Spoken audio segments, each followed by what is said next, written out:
Okay, good afternoon, everyone. Thank you very much for joining us here. My name is Karen from HK Technologies. I'm in the lead in our professional development and training team, which encompasses everything through the classroom training, on-site consulting, and obviously very pleased to work with our colleagues from KnowledgeSmart and would like to very much welcome Lisa, Rory and Tony, who've joined us at the ungodly UK hour of 5 o'clock in the morning. Thank you so much, guys. We're so appreciative of you doing this and helping our clients to understand the huge benefits available from the KnowledgeSmart assessment and benchmarking tool. I'll hand over to you, Lisa, to proceed with our presentation. Thank you. Thank you very much. I really do appreciate that introduction, and it is very great to be speaking with all of you today. So my journey in the AEC industry started approximately over 17 years ago. And I've got to say, it's really exciting to see how the current technology trends are forcing companies to look at processes and outcomes differently. Highly skilled and specialized resources may become decentralized and shared for better utilization and valuation in the future, perhaps like an Uber model for construction.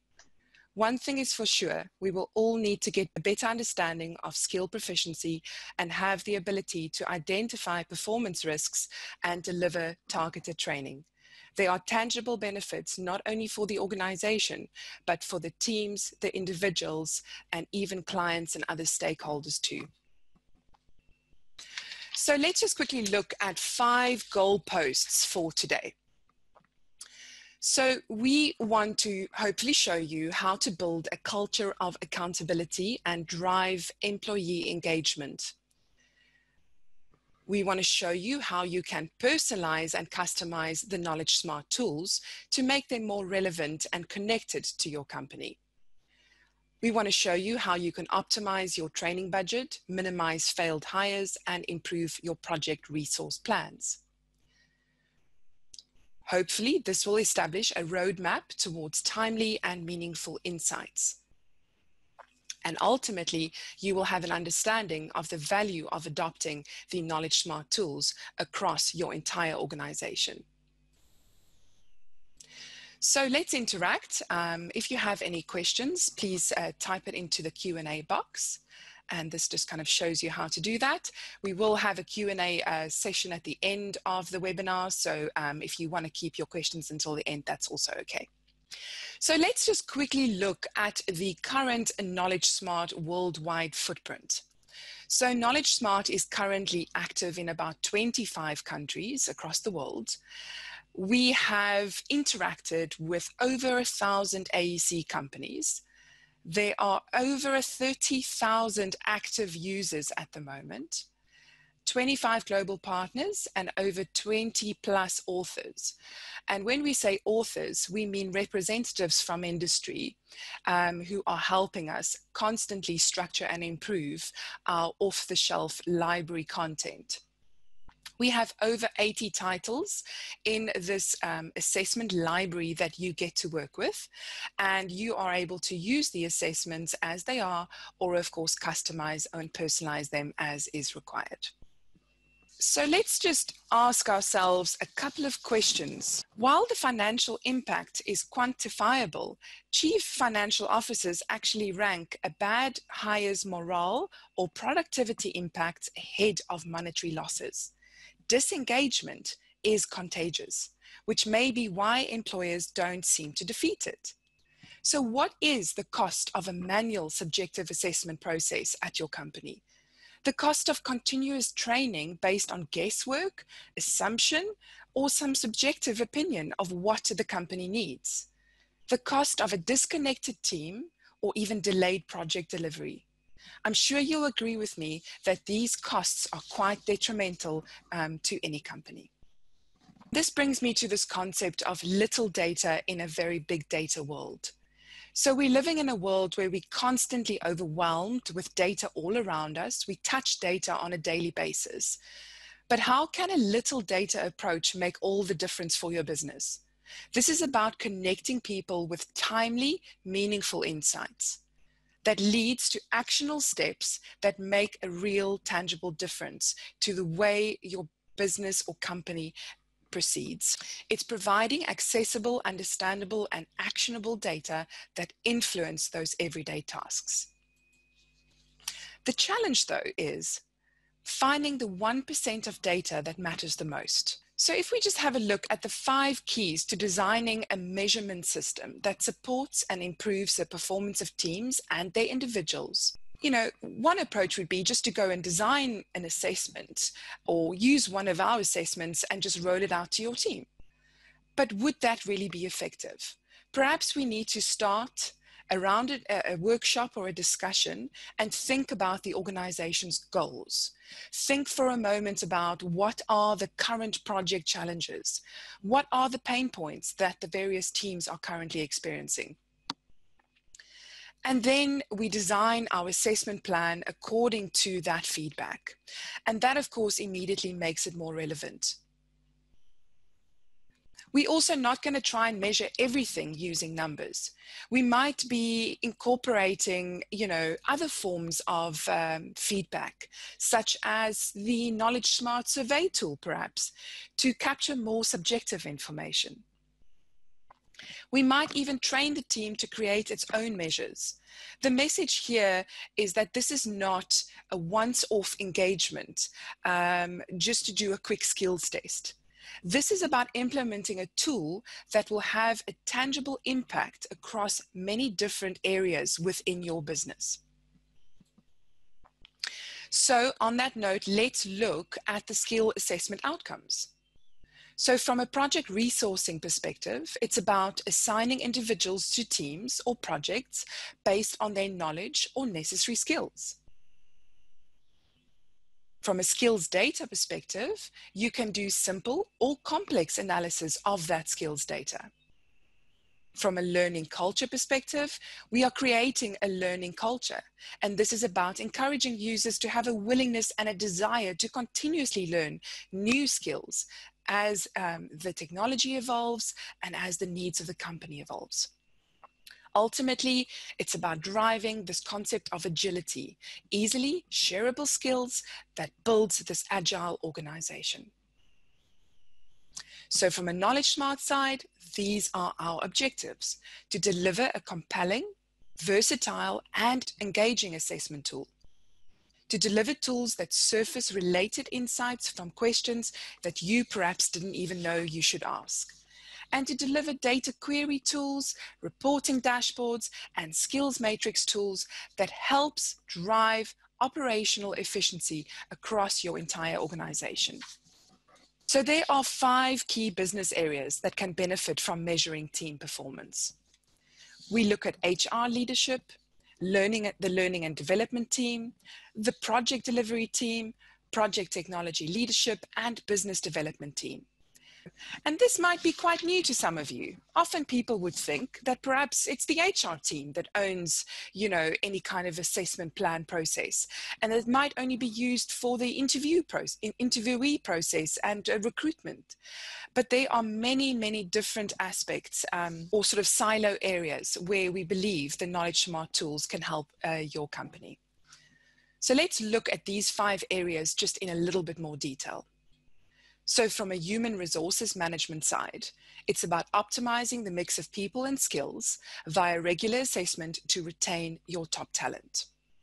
Filter out those poorly skilled candidates at interview to avoid failed hires, and encourage on-the-job training to reduce time away from the office and increase staff impact. From a training and development perspective, train staff based on individual needs to maximize impact and raise service quality. Measure returns on learning and development investments to eliminate risk of waste. And make your training budget go further. Lastly, enjoy a strong culture of learning and improve team quality. Project delivery team. Now, this is an area that is becoming more and more prominent, and we found that once, you know, the KnowledgeSmart tools were quite embedded in those first two areas, that the project managers moved closer to the table and started taking a real interest as well. And that is about resourcing your project teams with a balanced mix of skills to deliver high quality services profitably.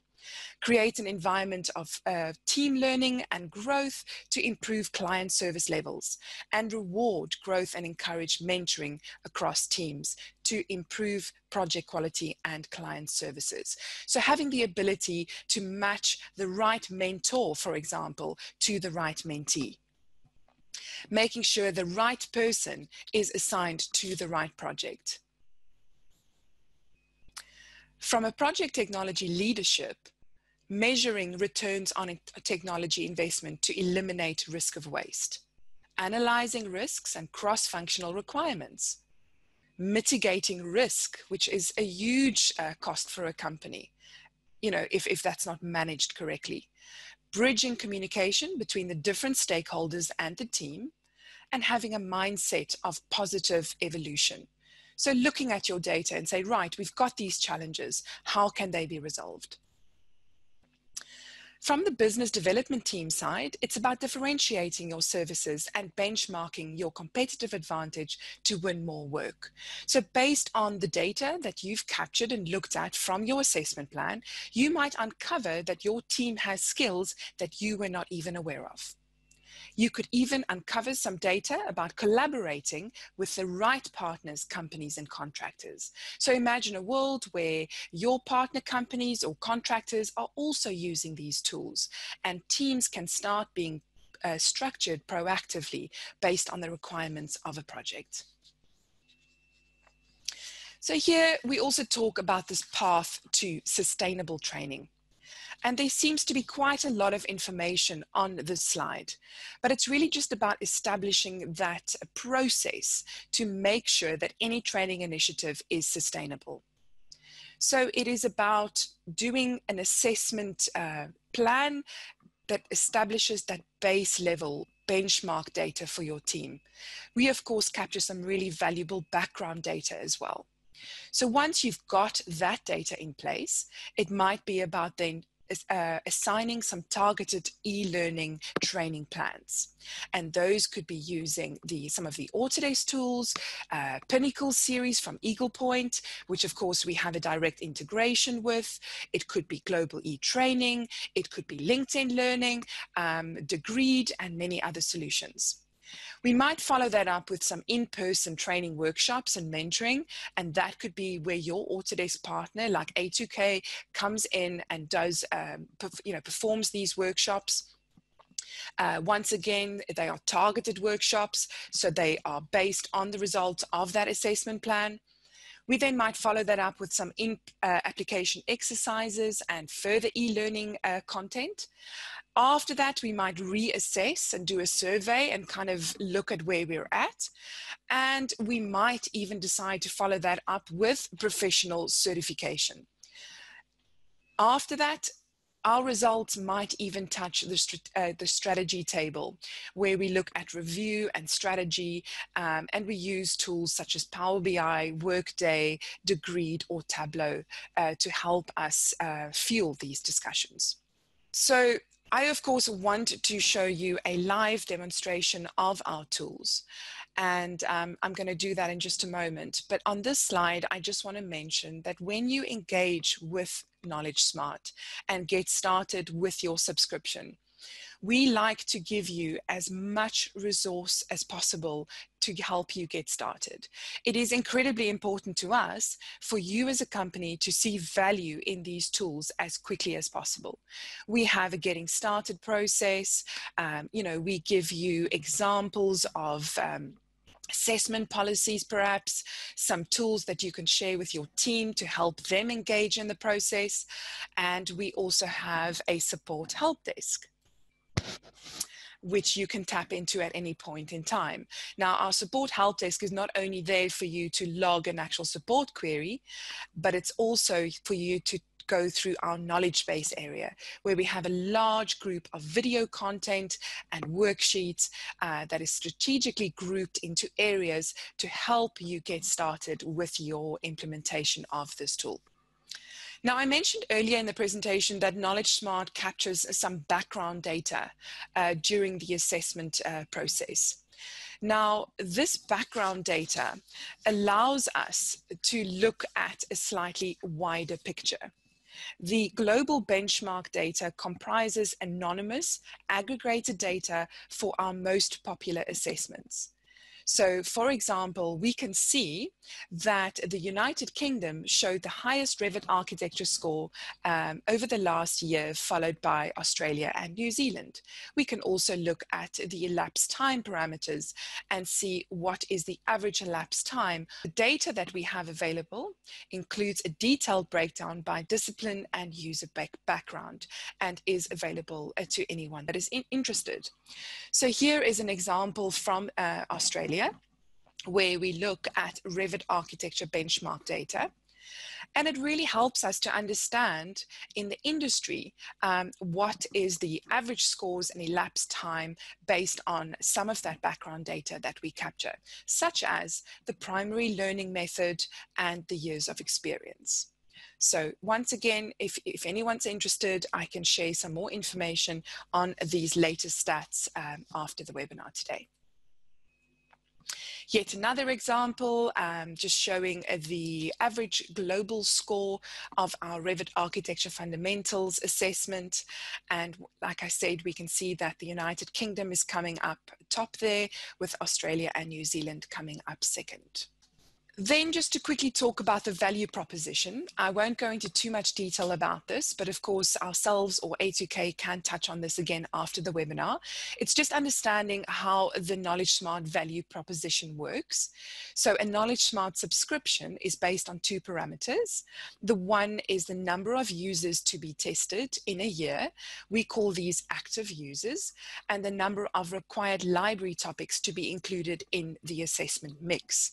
So a library topic is something like Revit architecture, and under that library topic we have a number of assessments available to you. So for Revit architecture, for example, there is about 10 different assessments that you can draw from to use as is or customize according to your needs. Some of our current subscribers. Accessible data is not enough, and I'm sure you'll agree with that, because many of you might have a lot of data around the office. It really is about needing to invest in systems that make this information useful on a day-to-day basis, so that we can use it to make better, well-informed decisions. So with that being said, I am now going to start a quick live demonstration of the tools, and I will run through our admin area, the user journey, and I will end off with visualization and analysis. So I click on customer login, and the first thing that you will notice is two dedicated profile areas. So if I hover over admins and select that, I see that as an administrator, you have access to all of these profile areas. And as a user, you only have access to user area or take survey. So for the purpose of this demonstration, I'm going to log into the main admin dashboard.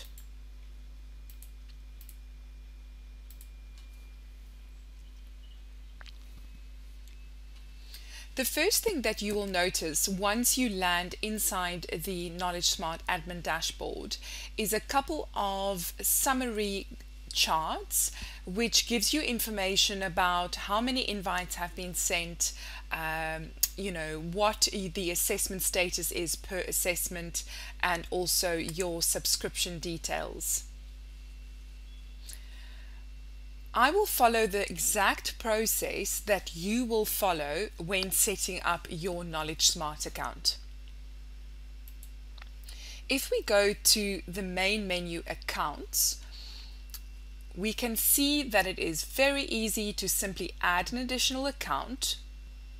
If we have a look at an existing account and hover over this icon over here, we can see the administrators for this account. Notice we have two admin types, full admin and sub-admin. A sub-administrator can only set up test sessions from a browser, and they have no admin dashboard access or privileges. So that would perhaps be an HR assistant, or somebody that is assisting you with the interview process that simply wants to initiate the assessment process for an interview candidate. You can easily manage your content, move results, move users between different accounts. And if we just have a look at an example account hierarchy, you have a parent account, and under those accounts you have sub-accounts or child accounts, so to speak. Okay, so once you've got your account set up, the next thing you want to be doing is bringing in some users. So we are in the main menu, users, and we can decide to bring in an individual user, or we can actually bring users in via a template file. Now we give you a template file which is seen down here on the right, and it tells you what format the data needs to be in, and you can then simply populate that data and bring it in via this area here called import user data. If you want to make changes to your data at any point in time, simply export your user data, make those changes, and re-import them again. If we hover over to the sub-menu users, we can see a couple of things. We can search for a user.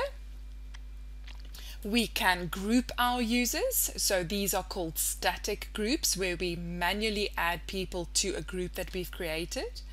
Or we can also dynamically group our users, which means that whenever a user fulfills the criteria that we set for a specific dynamic group, they will automatically be added to that group. So that saves us a lot of time, because it means we don't manually have to go and add people to groups. Thing which I'd like to show you in the users submenu is this little icon here with the green arrow. If I select it, you will notice the individual user profile area will appear. Now, the user profile area is very handy for driving user engagement and making your employees personally accountable for their skills development journeys.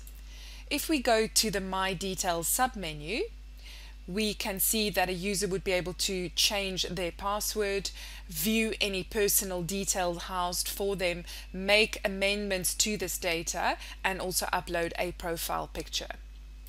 Under the My Achievements submenu, they would be able to upload any useful documents and records relating to their personal development and learning history. These could be CPD records, certification evidence, resumes, professional records, performance management records, etc. So here they can select whether they want to make the document a public or a private document, so whether they would be able to share it from here or not. They could email it directly to their manager and even download it if needs be. Under the My Assessments submenu, they are able to see which assessments they have completed and which are still in progress.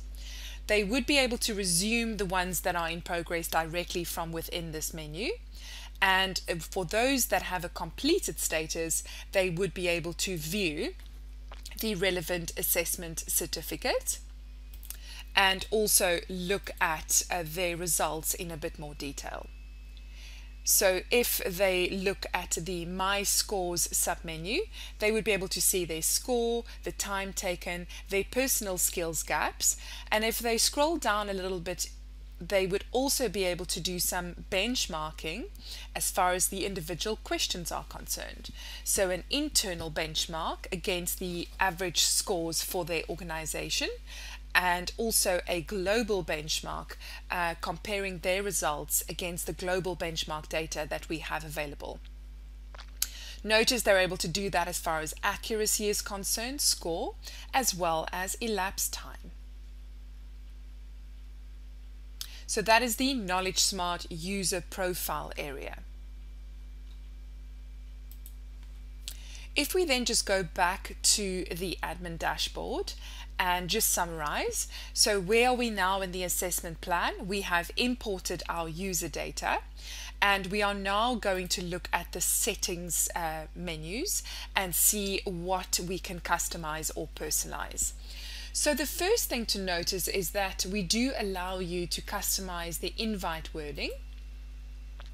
We can create as many templates as we need and save them, and the one that you select and load would always be the active one that will be used under the invites submenu. We also allow you to tweak the reminder messaging and also select the interval at which the reminder message would go out until completion.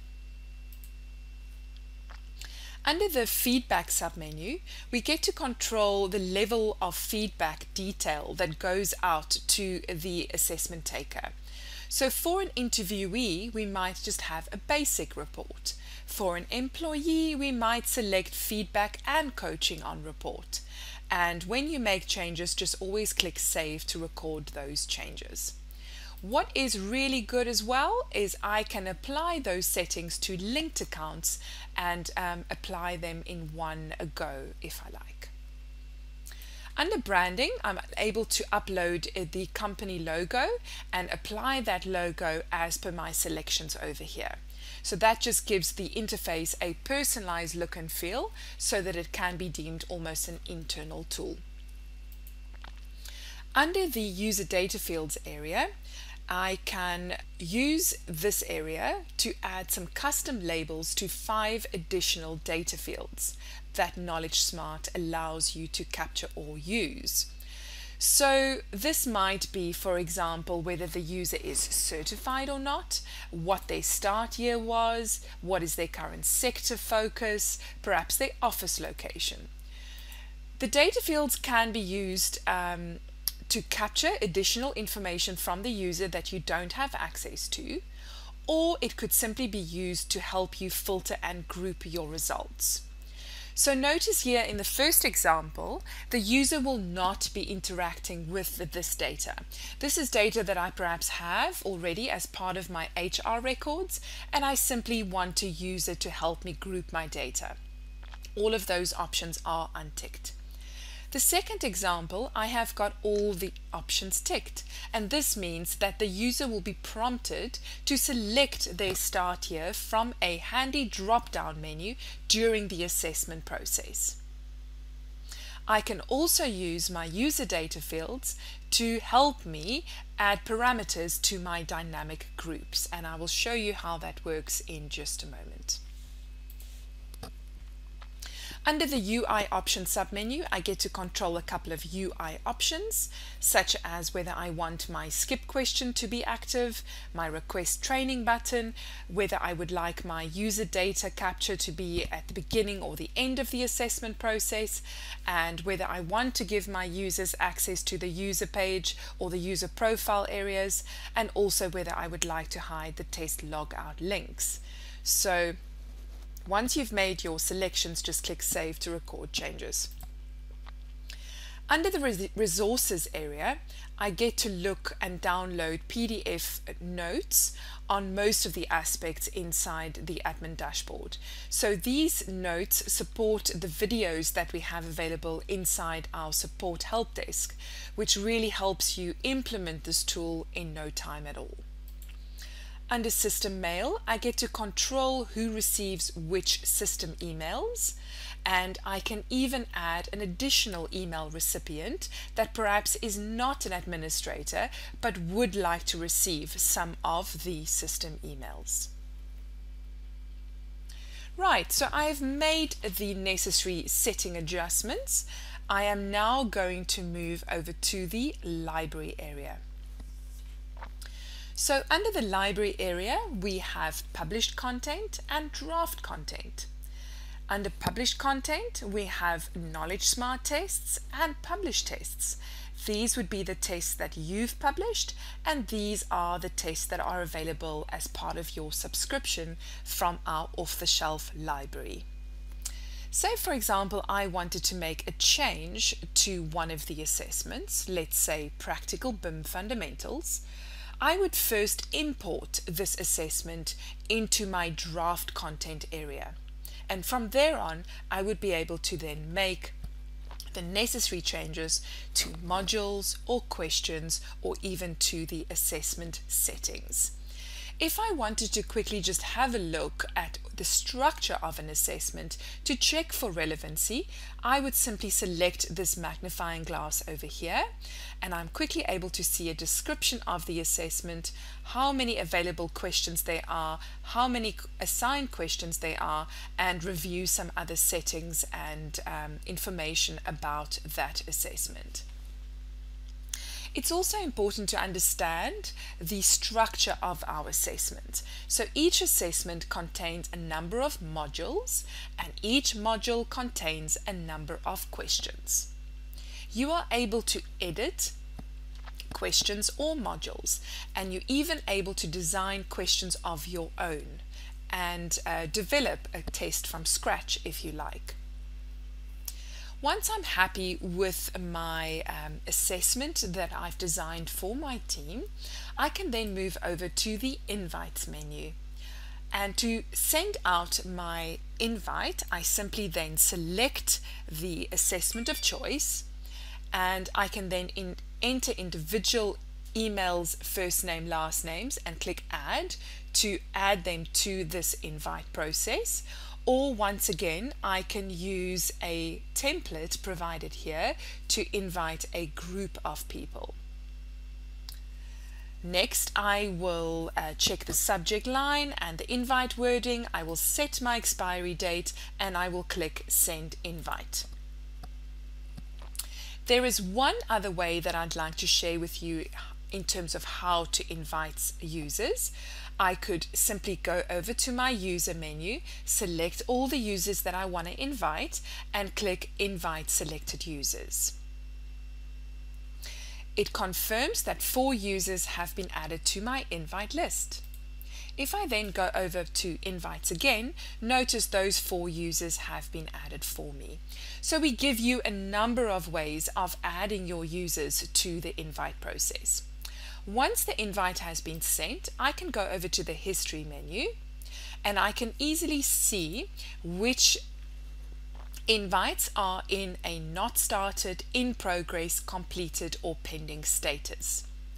I can easily search through my invites, and I can also use my dynamic groups to easily group my invite data. If we have a look at a dynamic group, because we did speak about them previously, this is a dynamic group called Revit, and I have designed this dynamic group along the following parameters: grouping all office location London, all people with 1 to 3 years experience, and I can perhaps add grouping all people that have completed the BIM Fundamentals assessment. Notice that immediately my invites are dynamically grouped because I'm currently viewing a specific dynamic group. If I go back to all invites, all my data is shown again. If I go back to my dynamic group, I see that my invite list has gone down to 2. So that really does help you save a lot of time, and dynamic groups can be replicated between users, invites, and results for consistency. Right, so all my invites have gone out, my assessments have been completed. I can now go over to the results side. So immediately I can say show groups, and I can create new groups which are static groups, which means I manually add people to groups, or I can just export some of my results data from here. I can also say show dynamic groups, and I can have a look at that same dynamic group that I've created as far as my results are concerned.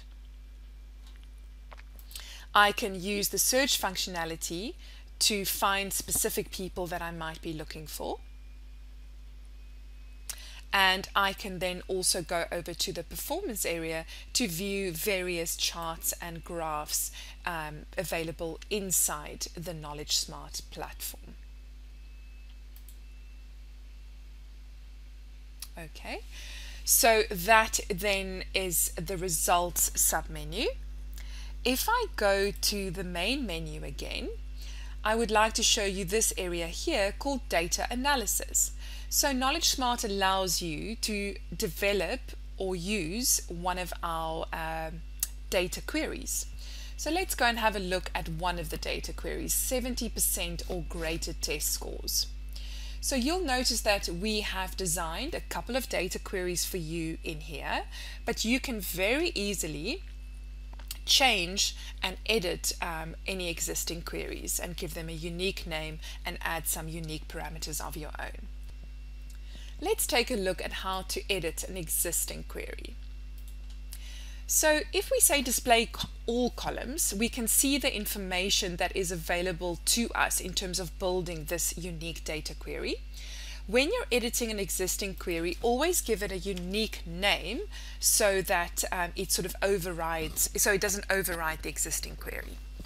I can then go and say I would like to see the primary learning method, the self-rating percentage, and I would also like to see training tags, and I would like to see scores greater than 70, but I only want to see employees, and I want to exclude all interviewee assessments. You can add as many conditions as is required and then just click Save Copy. So immediately my user data is then updated. I can drag my columns as I like. I can also click at the top just to sort them in an ascending or descending order. And once I'm happy with the way my data is displayed, I can then also export that or download that in a Microsoft Excel format. Okay. So just notice here that I'm able to view the data for all my accounts, or I can select one of the accounts that I want to view that data for. So the data query tool is very handy when I very quickly want to extract specific information and then download that in an Excel format for further analysis. Now, just to demonstrate the user journey, we are once again inside the user profile, and as I mentioned, the user is able to resume an assessment session from within this My Assessments menu. So just clicking on the name to then log into the assessment for this user, and this will then show you what the assessment interface looks like.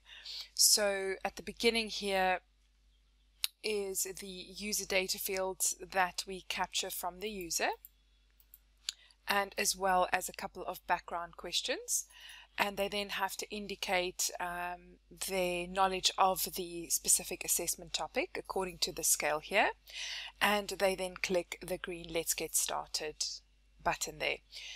They're taken to this menu next, where they're able to view a quick video on which is a step-by-step guide for them in terms of the assessment process, and some guidance in terms of downloading any dataset files, the question navigator and how that works, and what to do once they have completed their assessment. So here is an example of the assessment interface. The question navigator, of course, on the left hand side, showing the current question, how many questions have been answered, not answered, and skipped.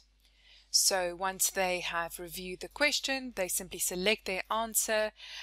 If they feel they need training on that specific question, they can hit the request training button. If they feel they can't answer it at all, they can click the skip question button. Alternatively, they can select their answer and click submit your answer.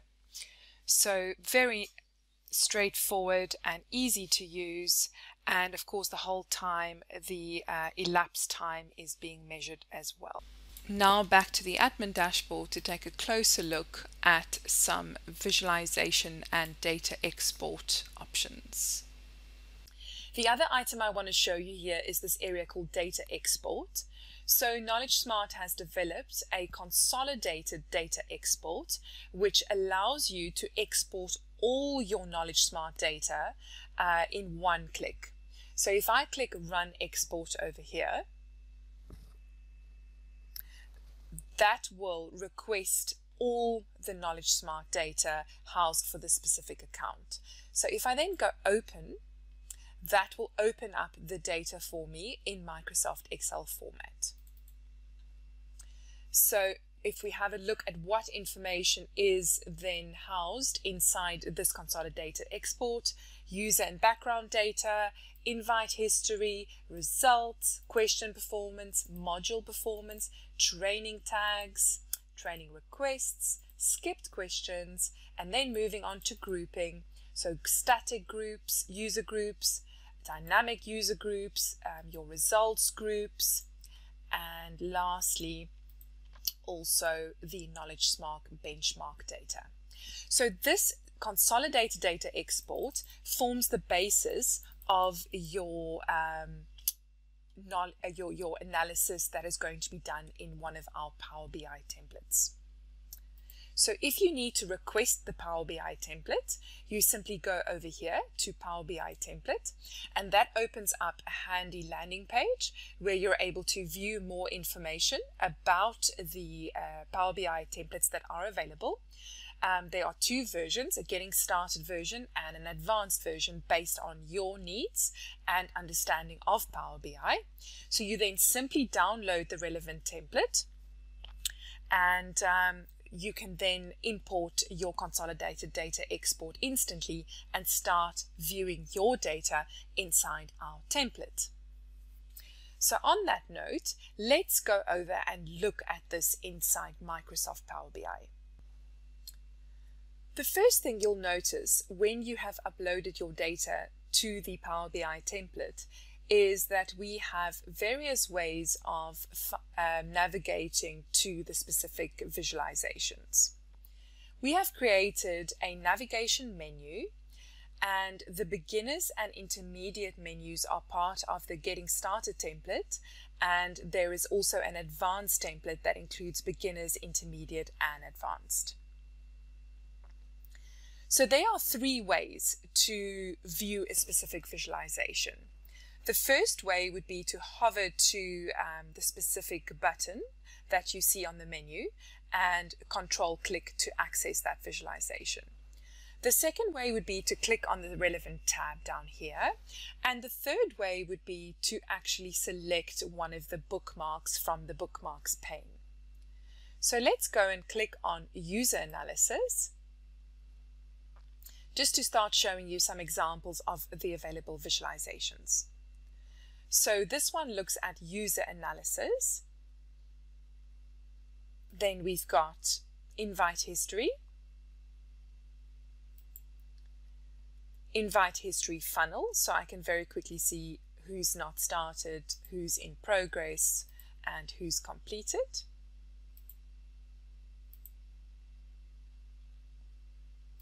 And then we move on to result analysis overview. What I want to point out here is that on each visualization, we have got a handy description at the top. This sort of guides you in terms of what the visualization is about and best practice idea in terms of how to filter the visualization and work with it. So here we're looking just at a results overview. If we go to the consolidated training overview, you look at your incorrect question analysis with your training requests and your skipped questions. So getting a very quick idea of priority areas as far as your training and development plan is concerned. So if we then go back to the main menu, we can maybe have a look at the incorrect question analysis as another example. So very quickly looking at which questions my team got incorrect, and I can actually select a specific question and see who is the person that got that question incorrect. I can also utilize filter panels on the right-hand side to help me drill down into my data. You will notice the advanced menu contains a couple of scorecards. So if we use the Team Highlight scorecard as an example, these scorecards were designed to give you a very quick overview of your results for a specific team. So question list, what is the priority development? What is my team good at? What does my team need to work on? Modules, what is my team good at and what does my team need to work at? What are the top training tags for my team? And also a few other stats. We also have a handy results score grade, which just helps you group your results into 3 areas: priority development, considered development, and star user or proficiency. So for the purpose of this webinar, I'm not going to go into too much detail on the Power BI template because we simply don't have time for it today, but we do have quite a bit of video content available on our YouTube channel and also our support help desk if anyone wants to go and have a look at a bit more detail. The one thing I will show is how to update the data to your template. So you'll see here the file path of where that consolidated data export is currently being stored. You would just click change source over here, and then you would just browse to the location of the new consolidated data export of the current date. Once you've done that, you simply click apply changes and all 32 visualizations will instantly be updated for you. And unfortunately, that's all we have time for today. So I'll thank you very much for your time and attention. And here is to valuable insights waiting to be discovered and productive, engaged, and skilled teams. Thanks again. So Lisa, I'll say thank you very much. That was very extensive, and certainly, as you said, there's so much more that can be gone into as far as the Power BI template. But at this stage, I will ask everyone questions, please. We've got 7 minutes still, and these guys have started at 5 o'clock this morning with us. So please. Please make them feel that that was really worthwhile by picking their brains now to really make them awake for the rest of the day.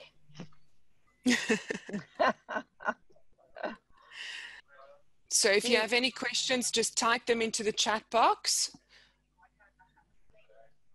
Well, I'm sure everyone's brains are feeling quite full. I did share quite a lot of information there. Absolutely. Thank you. We'll close the webinar there.